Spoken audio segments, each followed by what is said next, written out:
السلام علیکم viewers, England کے خلاف ٹیسٹ سیریز کے لیے 18 رکنی قومی اسکواڈ کا اعلان کر دیا گیا۔ سرفراز احمد اور فہیم اشرف کی ٹیم میں واپسی ہوئی ہے۔ فواد عالم کو ٹیم سے ڈراپ کر دیا گیا۔ ان کی جگہ محمد علی کو پہلی بار اسکواڈ میں شامل کیا گیا ہے۔ حارث رؤف ڈیبیو کریں گے۔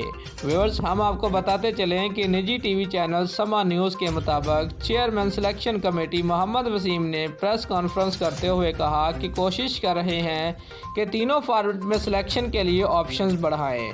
چیئرپرسن سلیکشن کمیٹی محمد وسیم نے کہا کہ بابر اعظم، محمد رضوان، عبداللہ شفیق، ابرار احمد کو ٹیسٹ میں شامل کیا گیا ہے، جبکہ اظہر علی، نسیم شاہ، امام الحق، محمد نواز اور وسیم جونیئر ٹیم کا حصہ ہوں گے۔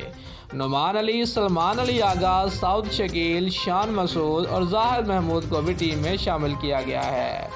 چیئرپرسن سلیکشن کمیٹی محمد وسیم نے کہا کہ سرفراز احمد اور فہیم اشرف کی ٹیم میں واپسی ہوئی۔ حارث رؤف کو ڈیبیو کروائیں گے۔ دوستو، اگر آپ کو ہماری یہ ویڈیو اچھی لگی ہے تو لائک اور کمنٹ ضرور کریں اور ہمارے چینل کو سبسکرائب کرنا مت بھولیے۔ شکریہ۔